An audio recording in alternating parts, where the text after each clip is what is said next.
Hello students, अभी जो हम बात करने वाले हैं अपने टॉपिक के, जिसका नाम है अर्थमेटिक प्रोग्रेशन, जिसे शॉर्ट में हम एपी बोलेंगे। तो सबसे पहले हम बात करते हैं कि एपी होती क्या है, डेफिनेशन क्या है एपी की। बहुत ही सिंपल सी डेफिनेशन है एपी की। किसी भी सीक्वेंस को हम एपी कब कहेंगे, देखिए हम अर्थमेटिक प्रोग्रेशन को शॉर्ट में एपी से डिनोट करेंगे अब, ठीक है। जहाँ पर भी हमें अर्थमेटिक प्रोग्रेशन लिखना होगा उसकी जगह शॉर्ट फॉर्म ही यूज़ किया करेंगे एपी। सीक्वेंस को हम एपी कब कहेंगे, if the difference of a term and the previous term is always same.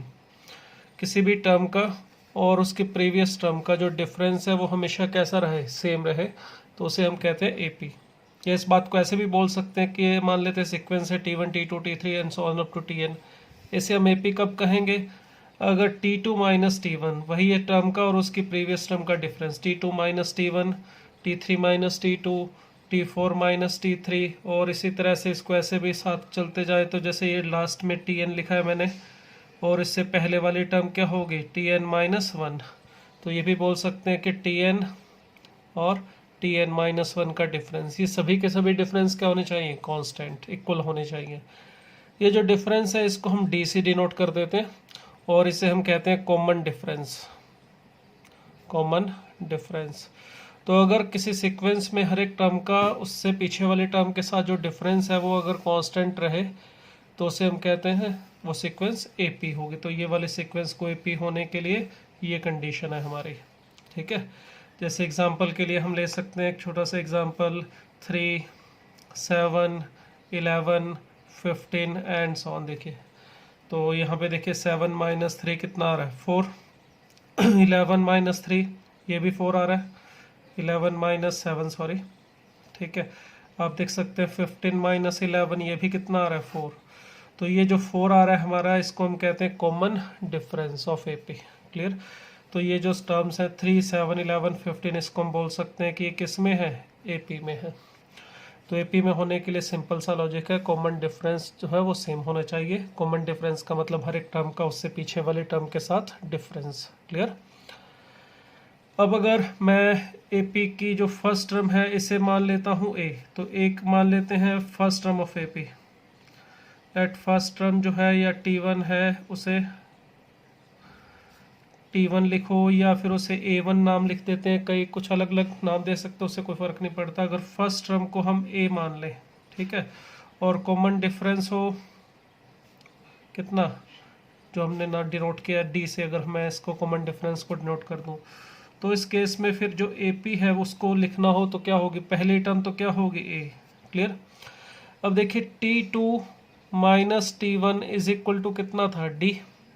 तो इसका मतलब T2 किसके इक्वल आना चाहिए, T1 plus D, that is A plus D। तो इसका मतलब सेकेंड टर्म हो जाएगी A प्लस D। क्लियर। इसी तरह से T3 माइनस T2 ये भी किसके इक्वल था, D के। तो इसका मतलब T3 किसके इक्वल आना चाहिए, T2 प्लस D, और ये था हमारा T2। तो इसमें अगर इसकी वैल्यू रख दें तो ये बन जाएगा A प्लस 2D। तो थर्ड टर्म आनी चाहिए A प्लस 2D। इसी तरह से नेक्स्ट टर्म आनी चाहिए A plus 3D and so on. देखिए तो अगर हमें AP को लिखना हो तो हमें A और D की ज़रूरत पड़ेगी। देखिए अगर हमारे पास A फर्स्ट टर्म है हमारे पास और D कॉमन डिफरेंस, ये दो चीज़ें अगर हमारे पास हैं तो हम इस तरह से A plus D, A plus 2D, A plus 3D, इस तरह से AP को डिनोट कर सकते हैं। तो यहाँ से अगर मुझे इसी सीक्वेंस के अंदर nth टर्म लिखना पड़े तो nth टर्म क्या होनी चाहिए, देखिए इसी पैटर्न को ध्यान से देखिए। फर्स्ट टर्म में है A, या ऐसे भी बोल सकते हैं A plus 0D। Second term में है A plus D। Third term में अगर A प्लस 2D है, फोर्थ टर्म में A प्लस 3D है, तो इसका मतलब nth टर्म में क्या होना चाहिए, A plus n minus 1 into D। तो ये है हमारे पास फार्मूला nth टर्म के लिए, जिसमें जो n है वो याद रखना नेचुरल नंबर होगा, वो फ्रैक्शन में या नेगेटिव नहीं हो सकता, क्योंकि second term, third term, fourth term, fifth term इसी तरह से होगा ना, T1 T2 T3 ऐसा तो नहीं होगा ना 3.5 टर्म, 7.2 टर्म। तो n हमेशा जो होगा वो नेचुरल नंबर होगा। अब जैसे ये सीक्वेंस है हमारे पास, अगर हमें इस सीक्वेंस में कहा जाए कि इसके n टर्म बताओ क्या होगी, तो इस सीक्वेंस के लिए देखिए जो फर्स्ट टर्म है A वो कितना है 3, और कॉमन डिफरेंस की बात करो D वो है 4। तो दो ही चीज़ें चाहिए हमें n टर्म ढूंढने के लिए। तो इस सीक्वेंस की जो n टर्म होनी चाहिए, इस फार्मूले का यूज़ करें a plus n minus one into D. तो इसमें a है 3, n minus one into D है हमारा 4। तो देखिए सीक्वेंस के लिए जो nth टर्म है वो हमें मिल रही है 4n माइनस वन। क्लियर, ये हमारा nth टर्म का फार्मूला हो गया इस सीक्वेंस के लिए। अब इसका यूज़ क्या है भाई, इसका यूज़ इस तरह से भी कोई भी टर्म आपको फाइंड आउट करनी है तो आप इसकी हेल्प से फाइंड आउट कर सकते हो। जैसे इस सीक्वेंस में मुझे कहा जाए 10th टर्म फाइंड आउट करने के लिए, तो कुछ नहीं करना, सिर्फ n की वैल्यू यहाँ पे 10 रख दूंगा तो आ जाएगा 40 minus one that is 39। Clear, अगर मुझे कहा जाए इसी सीक्वेंस में 8 टर्म ढूंढनी है तो n की वैल्यू 8 रख देंगे तो आ जाएगा 32 minus one which is equal to 31। तो इस तरह से हम nth टर्म का ये जो फार्मूला है इसकी हेल्प से कोई भी टर्म फाइंड आउट कर सकते हैं AP की। क्लियर, ये जो फार्मूला है nth टर्म का Tn का AP के लिए है, ये a plus n minus one into D. ठीक है, मगर अभी आपको एक फार्मूला मैं और बताता हूँ। वो फार्मूला सिर्फ AP के लिए नहीं है, वो फार्मूला कोई भी सीक्वेंस हो, कोई भी अपने पास सीरीज़ हो, प्रोग्रेशन हो, सभी के लिए फार्मूला वो यूज़ हो जाता है। ठीक है, क्या है second formula nth term find out करने के लिए? कोई भी टाइप की सीक्वेंस है, अगर मान लो हमारे पास उसमें है Sn का मतलब आपको बताया था मैंने सम ऑफ n टर्म्स, यानी first n terms T1 plus T2 plus T3 up to Tn, ये n टर्म्स के सम का फार्मूला होता है। ये Tn है, इससे जो पीछे वाली टर्म होगी वो क्या होनी चाहिए, Tn माइनस वन। तो Sn का मतलब होता है फर्स्ट n टर्म्स का सम। अब अगर Sn फर्स्ट n टर्म्स का सम है तो इसका मतलब Sn माइनस वन जो है वो क्या होना चाहिए, Sn माइनस वन का मतलब होना चाहिए first n minus one terms का सम, दैट इज T3 से लेके कहाँ तक, Tn माइनस वन तक। क्लियर, अगर ये Sn है और Sn माइनस वन है, सेम सीरीज़ के लिए बात हो रही है, तो अगर मैं दोनों का डिफरेंस ले लूँ, देखिए दोनों का डिफरेंस लेंगे तो ये सारी टर्म जो है हमारी कैंसिल आउट हो जाएंगी। तो हमें Sn में से Sn माइनस वन सब्ट्रैक्ट करने पर मिलेगा क्या, Tn। तो ये हमारा एक फार्मूला है nth टर्म के लिए। और देखिए यहाँ पर मैंने ये कुछ जो सीक्वेंस लिखी है, ये सीरीज़ लिखी है, सॉरी, इस सीरीज़ के अंदर देखिए सीक्वेंस मतलब कोमा लगा के लिखना, सीरीज़ का मतलब उन्हीं टर्म्स का सम कर देना। तो ये जो सीरीज़ हमने लिखी है ये कोई पर्टिकुलर टाइप की सीरीज़ नहीं है, इसमें T1 T2 T3 ज़रूरी नहीं है AP में हो, GP में भी हो सकते हैं, किसी भी और प्रोग्रेशन में हो सकते हैं। तो ये जो रूल है ये सभी टाइप की सीरीज़ के लिए एप्लीकेबल होगा। ठीक है, तो nth टर्म ढूंढने के लिए ये जो फार्मूला है AP में भी लगा सकते हो आप, अगर Sn अपने पास अवेलेबल है तो Sn माइनस वन में से सब्ट्रैक्ट करके उसे ढूंढ सकते हो।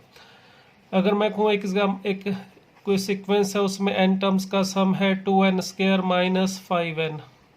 क्लियर, और हमें कहा जाए कि find Tn, nth term find out करने के लिए कहा जाए, तो फार्मूला यही है Tn का, क्या, Sn में से सब्ट्रैक्ट कर दीजिए Sn माइनस वन। तो Sn क्या है हमारा, ये that is 2n square minus 5n। इसमें से सब्ट्रैक्ट करना है Sn माइनस वन का मतलब इसमें n की जगह पर क्या रख दीजिए, n माइनस। देखिए ये अगर Sn है तो इसका मतलब S4 ढूंढना तो n की वैल्यू 4 रखोगे, S10 चाहिए तो n की वैल्यू 10 रख देंगे। उसी तरह से S of n minus one चाहिए तो n की जगह पर क्या रख देंगे, n minus one, minus 5 into n minus one. अब इसे थोड़ा सिंप्लीफाई कर लेते हैं, देखिए 2n स्क्वायर माइनस 5n, और इसे अगर मैं एक्सपेंड कर लूँ तो हमें मिल जाएगा 2n square minus 4n plus 2 minus 5n plus 5। Clear, इसको सिंप्लीफाई करेंगे तो ये 2n स्क्वायर और ये 5n, ये दो टर्म तो हो जाएंगे कैंसिल आउट। हमें यहाँ से मिल जाएगा 4n प्लस का, और प्लस 2n 5 7, और आगे माइनस है तो 4n माइनस 7। तो ये हमें nth टर्म का फार्मूला मिल गया इस सीक्वेंस के लिए जिसकी nth टर्म हमें 2n स्क्वायर माइनस 5n दे रखी है। ठीक है, तो ये nth टर्म का फार्मूला हमें यहाँ पे मिल गया। अब इसमें एक पॉइंट और ऐड कर रहा हूँ, देखिए अभी हमने AP की बात की थी, तो AP के अंदर अगर हमने a प्लस डी a+2d ये AP ली है। क्लियर। तो इसमें मैंने आपको nth टर्म का फार्मूला लिखवाया था, क्या था, a+n-1 इंटू डी, ये AP के लिए nth टर्म का फार्मूला है। ठीक है, a इसमें फर्स्ट टर्म को डिनोट करने के लिए यूज़ करेंगे और d का मतलब कॉमन डिफरेंस।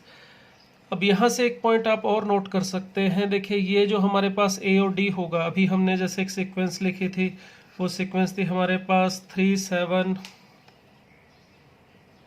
11, 15 इस तरह से। इसकी हमने nth टर्म फाइंड आउट की थी, जो सॉल्व करने पर हमें मिली थी 4n-1। क्लियर। अभी एग्जांपल हमने लिखा था। तो यहाँ पे एक पॉइंट आप नोट कर सकते हैं, देखो a और d जो होगा वो तो कांस्टेंट होगा, जैसे इस केस में a की वैल्यू 3 है और d की वैल्यू 4 है।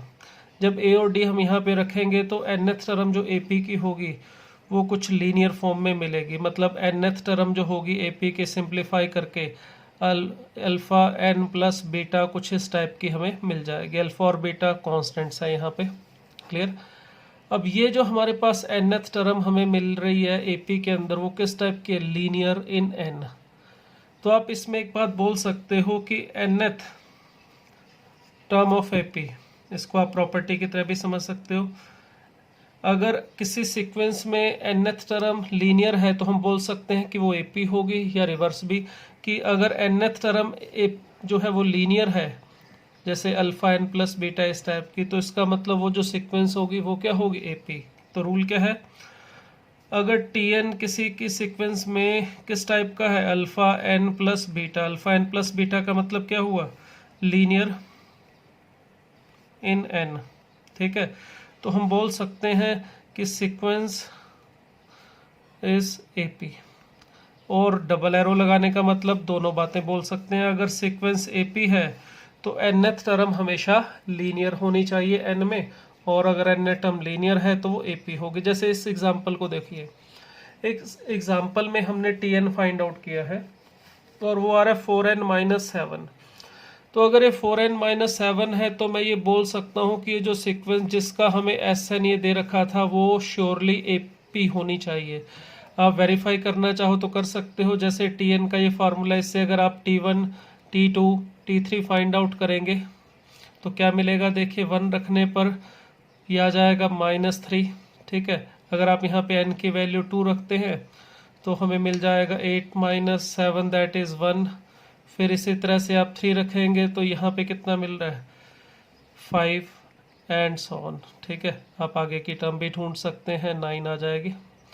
तो ये हमें जो मिल रहा है वो AP मिल रहा है, देखिए। क्लियर। इसमें आप इस तरह से भी पता कर सकते हो, देखिए ये AP है, या फिर ऐसे भी कर सकते हैं, देखिए D अगर ढूंढना हो, अगर ये लीनियर है तो श्योरली ये AP होगा। और AP में D ढूंढने के लिए रूल क्या था, Tn-1। तो Tn क्या है हमारे पास, 4n-7। और इसमें अगर मैं 4n-1 में से, सॉरी, n की जगह पर n-1 रख दूं तो मुझे मिलेगा 4n-4 और -7 that is -11, which is simplify करने पर हमें मिल रहा है 4। तो इस तरह से D मिल गया 4, और A चाहिए तो T1 ढूंढ लो। T1 हमारे पास यहाँ पे n को रखने पर 1 मिल रहा है -3। तो इस तरह से हमें A और D दोनों मिल जाएंगे। आप कोई भी टर्म ढूंढना चाहो या सीक्वेंस बनाना चाहो, देखिए यहाँ से बना सकते हैं। क्लियर। तो nth टर्म जो AP की होगी वो हमेशा कैसी होगी, लीनियर होगी। अगर लीनियर है किसी सीक्वेंस की nth टर्म n के अंदर लीनियर है तो इसका मतलब वो सीक्वेंस कैसी होनी चाहिए, AP होनी चाहिए। क्लियर। अब इस nth टर्म के ऊपर कुछ एक हम एग्जांपल लेते हैं। चलिए, अगर हमें कह दिया जाए कि एक सीक्वेंस है हमारे पास, उस सीक्वेंस की कोई भी पर्टिकुलर टर्म ढूंढनी है, या फिर पूछा जाए कि वो टर्म कौन से नंबर पे आएगी। जैसे एक एग्जांपल ले रहा हूँ मैं यहाँ पे, हमें एक सीक्वेंस दे दी जाए, एक AP दे दी जाए 3, 10, 17, 24, 31 एंड सो ऑन। ठीक है, हमें पूछा जाए इसमें which term of this AP, which term of this AP is, दो पार्ट कर लेते हैं। चलो, इसमें कह दिया जाए 143। चलिए एक सेकंड पार्ट लिख लेता हूँ, इसमें बोल दिया जाए 243। मतलब ये एपी में हमसे पूछा जाए भाई बताइए 143 कौन सी टर्म होगी। देखिए अगर कोई टर्म हमें कहा जाए 5th टर्म ढूंढो, 7th टर्म ढूंढो, 10th टर्म ढूंढो, उसके लिए तो आपको बताया टीएन फाइंड आउट कर लो। जैसे इस केस में ए जो है हमारा फर्स्ट टर्म वो है 3 और कॉमन डिफरेंस जो है वो आप चेक कर सकते हैं वो है 7। अगर मुझे कोई पर्टिकुलर टर्म ढूंढने के लिए कहा जाए तो टी एन का formula A plus N minus one into D का यूज़ करें तो 3 plus N minus one into 7 simplify करके 7n-4 मिल रहा है। ये फार्मूला हमें फाइंड आउट करने के लिए कोई भी टर्म हेल्प करता है। आपको 5th term, 7th term, 10th term जो भी ढूंढनी है आप एन की वैल्यू यहाँ पे रख सकते हैं।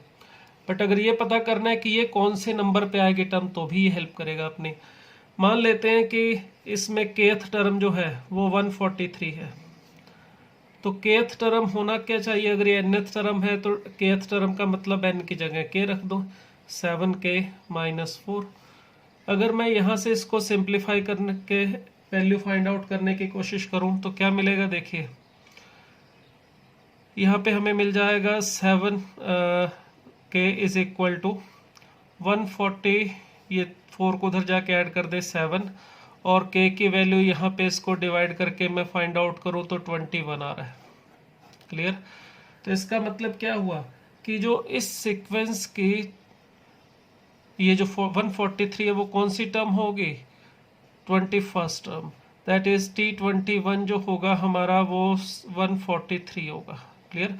तो इस टर्म का नंबर हम इस तरह से पता कर सकते हैं। और दूसरा पार्ट में हमें 243 को पता करना था, तो उसके लिए मान लेते हैं कि mth टर्म जो है वो है 243। तो सेम वे से अगर मैं mth टर्म लिखना चाहूँ तो क्या होना चाहिए, 7m-4, that is 7k is equal to 247, ये मिला। अब अगर यहाँ से k की वैल्यू फाइंड आउट करने की कोशिश करें तो 247/7 ये हमें मिल रहा है, ये k की वैल्यू मिल रही है। यहाँ पर देखिए k की वैल्यू ये हमें मिली थी इंटीजर। अब मैं अगर यहाँ से इसको फाइंड आउट करने की कोशिश करूँ तो ये मिलेगा हमें 3, यहाँ से इसको डिवाइड करके हम k की वैल्यू फाइंड आउट कर रहे हैं तो 21 एंड 37 आएगा तो 5.2 समथिंग कुछ इस तरह से हमें मिल रहा है अप्रॉक्सीमेट में। मतलब यह है कि इंटीजर नहीं मिल रहा हमें। ठीक है, ये आप इसको ऐसे भी लिख सकते हो कि ये 35 यहाँ पे आ जाएगा 3 देन 5 2/7 कुछ ऐसा मिल रहा है। इसको मैंने इम्प्रॉपर फ्रैक्शन की फॉर्म में लिख दिया 35 2 एंड 2/7। अब देखिए यहाँ पर ये जो वैल्यू आ रही है हमारे पास k की, ये वैल्यू इंटीजर नहीं आ रही, पॉजिटिव इंटीजर नहीं आ रही। आप किसी भी टर्म को फाइंड आउट करना चाहते हैं tn के लिए जो n की वैल्यू होगी वो मैंने बताया था आपको हमेशा नेचुरल नंबर होनी चाहिए।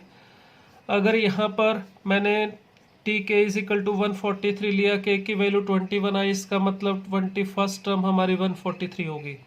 इसी तरह से जब हम 243 को सॉल्व कर रहे हैं तो k की वैल्यू सॉल्व करके फ्रैक्शन में आ रही है 35 पॉइंट समथिंग आ रही है, मगर ये जो वैल्यू है हमारी, ये वाली वैल्यू हम एक्सेप्ट नहीं कर सकते। इसमें 25th टर्म भी होगी, 35th टर्म होगी, 36 टर्म होगी, बट 35 पॉइंट समथिंग इस टाइप की कोई टर्म तो नहीं होनी चाहिए। तो इसका मतलब हुआ अगर ऐसा सॉल्व करने पर हमें k की वैल्यू नॉन नेचुरल वैल्यू मिलती है, मतलब फ्रैक्शन में मिले या नेगेटिव मिले, तो हम यहाँ पे इस वैल्यू को एक्सेप्ट नहीं करेंगे। अर्थात ये वाली जो टर्म होगी 243 वो इस सीक्वेंस में कहीं पर भी नहीं आएगी। ठीक है, तो इसका मतलब ये हो रहा है कि k की वैल्यू अगर नेचुरल नंबर नहीं आ रही है तो हम ये कहेंगे कि 243 जो है वो इस सीक्वेंस का पार्ट नहीं होगा। ये 243 इस सीक्वेंस में किसी भी नंबर पे हमें नहीं मिलेगी। क्लियर। तो ये इस टाइप का हम एग्जांपल इस टाइप से कर सकते हैं अगर हमें कोई भी टर्म पता करनी हो। एक हम इसमें इस तरह का जो टर्म का नंबर पता करने के लिए कैसा भी कर सकते हैं। अगर हमें कहा जाए एक सीक्वेंस है जैसे 63, 59, 55 एंड 51, ये हम एक सीक्वेंस दे दिए और कह दिया जाए find first negative term, find first negative term of series. इस सीरीज की फर्स्ट नेगेटिव टर्म कौन सी आएगी, उसका नंबर पूछा जा सकता है या वो टर्म भी पता करने के लिए कहा जा सकता है। अगर इसमें देखें तो ये AP है, क्योंकि देखिए इसमें कॉमन डिफरेंस 59 माइनस 63 करेंगे 455 सॉरी -4, 55 माइनस 59 करेंगे वो भी -4 आ रहा है, 51 माइनस 55 करेंगे वो भी -4 आ रहा है। तो A की वैल्यू है इसमें 63 और D की वैल्यू कितनी है -4, यानी कि डिक्रीजिंग AP है। और हमें क्या कहा इसमें फर्स्ट नेगेटिव टर्म कौन सी होगी, क्या मतलब वो देखिए इस सीक्वेंस में जब हम चलते जा रहे हैं तो आगे साइज जो है टर्म का डिक्रीज होता जा रहा है। तो एक टाइम ऐसा भी आएगा कि ये जो पॉजिटिव है वो धीरे धीरे नेगेटिव में आना शुरू हो जाएंगे टर्म्स। अब हमें पूछा गया गया फर्स्ट नेगेटिव टर्म कौन सी होगी, तो ये भी पता करने के लिए यही तरीका है। मान लेते हैं कि फर्स्ट नेगेटिव टर्म जो है वो है kth टर्म है, तो हमें टर्म का नंबर पता करने के लिए कहा जाए तो सिर्फ k की वैल्यू पता करेंगे। अगर उस टर्म को पूरी को ढूंढना है तो इस tk की वैल्यू ढूंढ लेंगे। अब nth टर्म जो है हमारे पास, इसके लिए फार्मूला अप्लाई करें a plus n minus 1 into D. तो देखिए ये हमें 63 plus n minus 1 into -4, simplify करने पर ये जो nth टर्म है इसका फार्मूला मिल रहा है 67 माइनस 4n। तो अगर हम ये मान के चले हैं कि tk हमारी फर्स्ट नेगेटिव टर्म है तो tk इज लेस देन 0, ये ले लेते हैं। अब tk इसका मतलब होना चाहिए यहाँ से 67 माइनस 4k लेस देन 0, तो 4k इज ग्रेटर देन 67, ये हमें मिल रहा है यहाँ पे।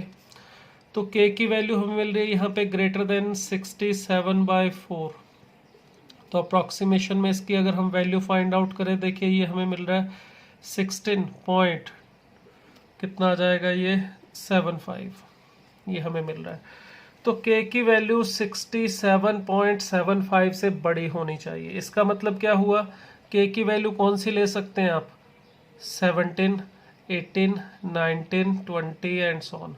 हमने क्या लिखा था, tk लेस देन 0, मतलब नेगेटिव टर्म के लिए जो k की वैल्यू आ रही है वो आ रही है 17, 18, 19, 20 एंड सो ऑन।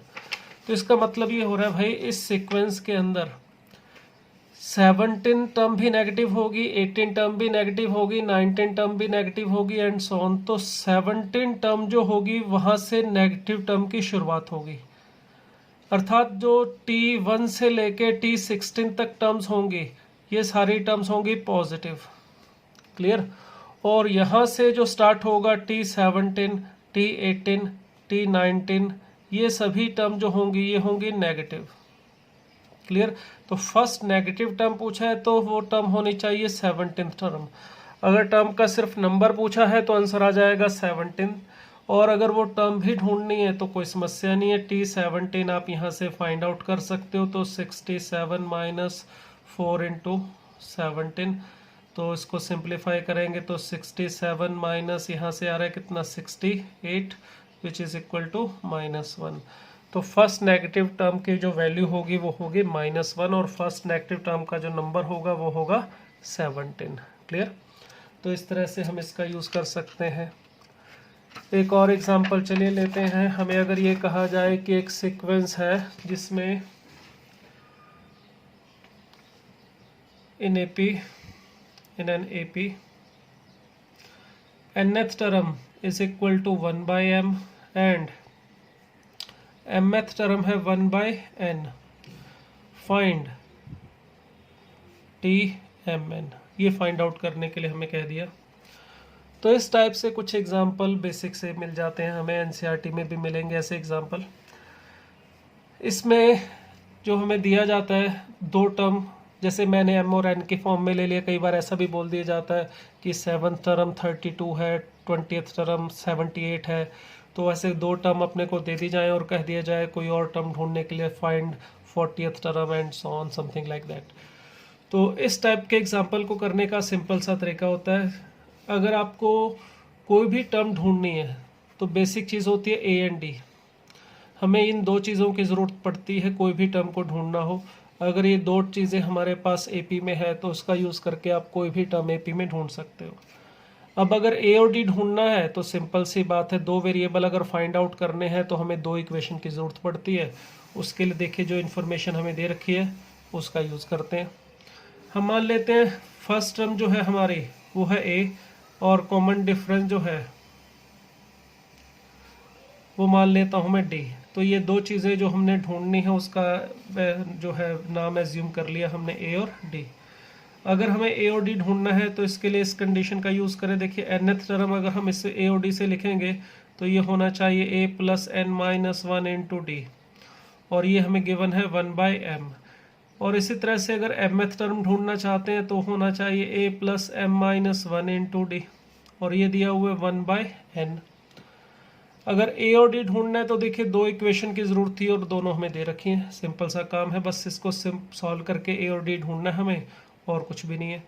और a को एलिमिनेट करने के लिए देखिए आराम से सब्ट्रैक्ट करने पर a एलिमिनेट हो रहा है यहाँ पे।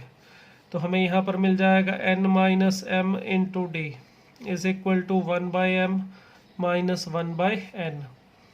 और इसमें अगर एलसीएम लेके देखें इसका तो mn और ये n माइनस m, तो सिंप्लीफाई करके देखिए हमें यहाँ पे d की वैल्यू मिल रही है 1/mn। तो ये d की वैल्यू आप फर्स्ट या सेकंड किसी भी एक में रख दीजिए। जैसे मैं फर्स्ट में रख देता हूँ a plus n minus one into D.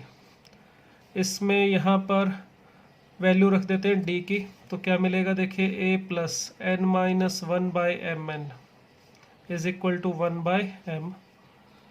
इसको सिंप्लीफाई करें, देखिए क्या मिल रहा है a प्लस दोनों के साथ में अगर अलग अलग डिवाइड करूं तो n upon nm minus 1/mn is equal to 1/m। ये कैंसिल होने पर 1/m मिलेगा और वो इसके साथ कैंसिल हो जाएगा पूरा का पूरा। देखिए a is equal to 1/mn। तो हमें दोनों चीज़ें मिल गई, a भी मिल गया और d भी। अब कोई भी टर्म हमें ढूंढनी है, चाहे हमें mn ढूंढना है या कोई भी टर्म ढूंढना हो, इसके लिए बस इन दोनों की ही ज़रूरत थी। तो जैसे nth टर्म के लिए plus n minus one into D, तो इसका मतलब क्या होना चाहिए mn minus one into D. तो यहाँ पे वैल्यू रख दीजिए, a की वैल्यू भी 1/mn और इसी तरह से d की वैल्यू भी रख देते हैं और सिंप्लीफाई करेंगे तो देखिए नीचे mn एलसीएम लेके 1 प्लस mn माइनस वन, तो सिंप्लीफाई करके हमें इसकी वैल्यू मिल रही है 1। तो हमें फाइंड आउट करना था tmn, तो इसकी वैल्यू हमें मिल गई है 1। तो इस तरह से कुछ सिंपल एग्जांपल्स हैं जो हम कर सकते हैं इस nth टर्म के फॉर्मूले से।